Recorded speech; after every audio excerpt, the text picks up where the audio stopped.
Hi, Kyle. This is Greta from Baskery. How are you? I'm good. How are you? I'm well. This is a big change for you all. I think that's fair to say, sound-wise, on this, full length that we got coming up. How did you guys set on a bigger sound coming from, I guess, I don't know, I'll generically say the more roots-based sound that you had previously? Well, I think when you get the chance to actually play around with your sound and you have the tools, maybe the money too, I suppose, in a way, and the producer and the studio that you never really had a chance to use before, you take the chance to do something different.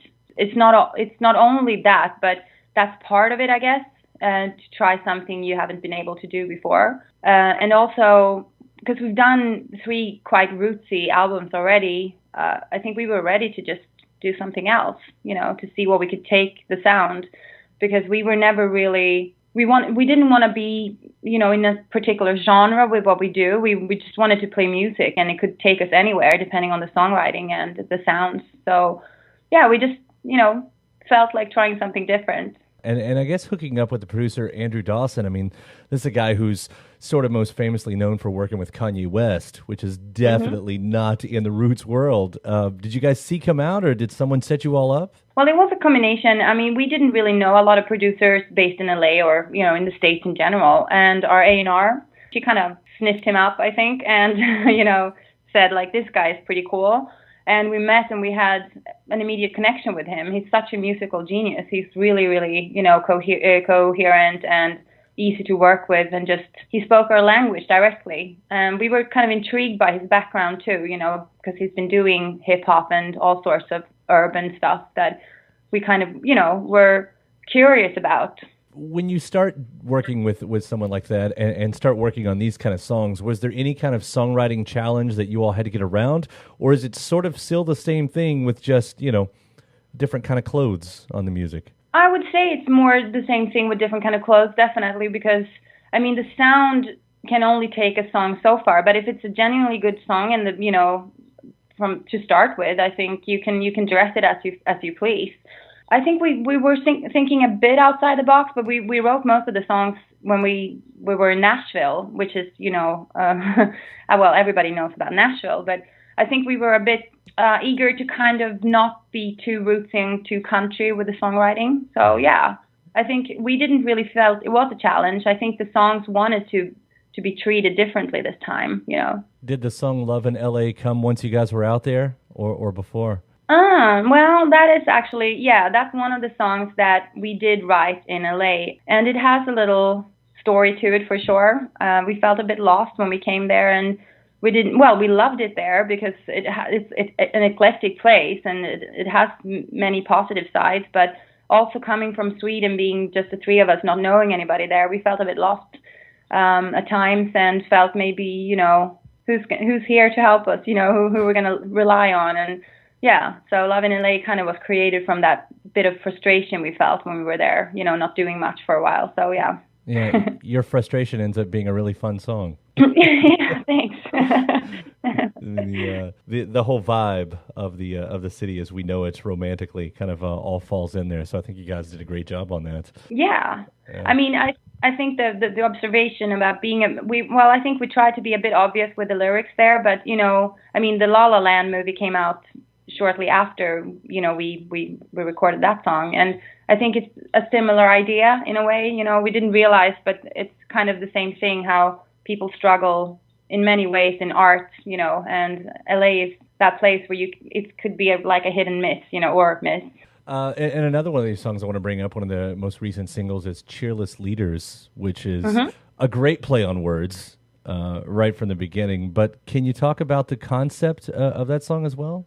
Yeah, I think the concept of that song is a little bit of nostalgia, like looking back to when you were in school and, how things were so important about who you were at the time when you maybe were a teenager, and to fit in and to not fit in, to be different. And it's also an observation from a girl's perspective, and how, it's basically a girl power song in a way. It might not seem like that, but it's sometimes you feel like you're you're cheering, but nobody's listening. You know, you feel that you're struggling a bit to get heard and seen for what you really are. And it's kind of like a flirt with that, you know, that you wanna, you need a whole, like, you know, team behind you sometimes to really make your cause heard. Yeah. So when we made the video for it, we found these amazing football team in Sweden, all girls playing football. So we said, girls, do you want to do this video with us? Because it's about girl power after all, you know, and, you know, to have this strong, fierce team behind you when you want to make something clear to other people could sometimes be a very good thing. Yeah. You mentioned Sweden, where you guys came from and everything. I've always been so impressed by that music scene too. I mean, the artists that come out of your country, just the ones that, you know, I get to be aware of. It's just every single time, you know, something in the water. I don't know, as the phrase goes, you know, what you guys are doing. Do you find that the scene is supportive of you all when you're trying to break out internationally? The thing is, we have a strong pop scene in Sweden, as you know, and the export I would say what goes well is normally the more poppy stuff. Mm-hmm. And I think the root scene in Sweden is definitely there, but it hasn't been that strong. I mean, it's more underground still. And Sweden loves American music, so as a Swedish band making more rootsy American music, I think it's tougher. They rather want to see the real deal.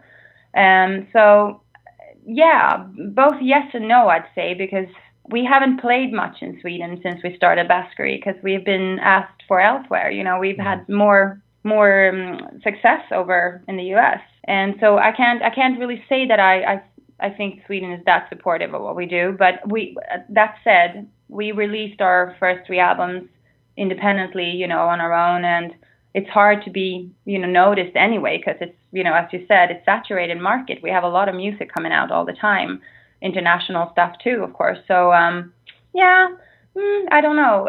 I'd like to, you know, try that again, see if we can come back and see what people, you know, I want to see what they think about this record. Yeah, it's always fun to try to impress the hometown folk. Absolutely. Yeah. So what's the details on the full-length record? The details on the full-length record, I would say it's still a bit unclear what's going to happen to it. Yeah, it's not decided yet when it's coming out. So yeah. Right now we just wait for these little treats and the singles to kind of float out when they do, which, you know, that's the name of the game these days, and I'm having fun with it. I've loved what you guys have done so far, and I'm really excited to hear what comes next, too. So thank you so much. I appreciate that. Good luck. We're excited, too. Yeah. And thanks so much for the conversation. I'm glad we could make this work. Well, thank you, Kyle. I appreciate it. Yeah, we'll see you when you're back around these parts again. Absolutely. We'll be coming around soon. All right. Well, take care. Oh, you too. Thanks so much. All right. Bye. Okay, bye.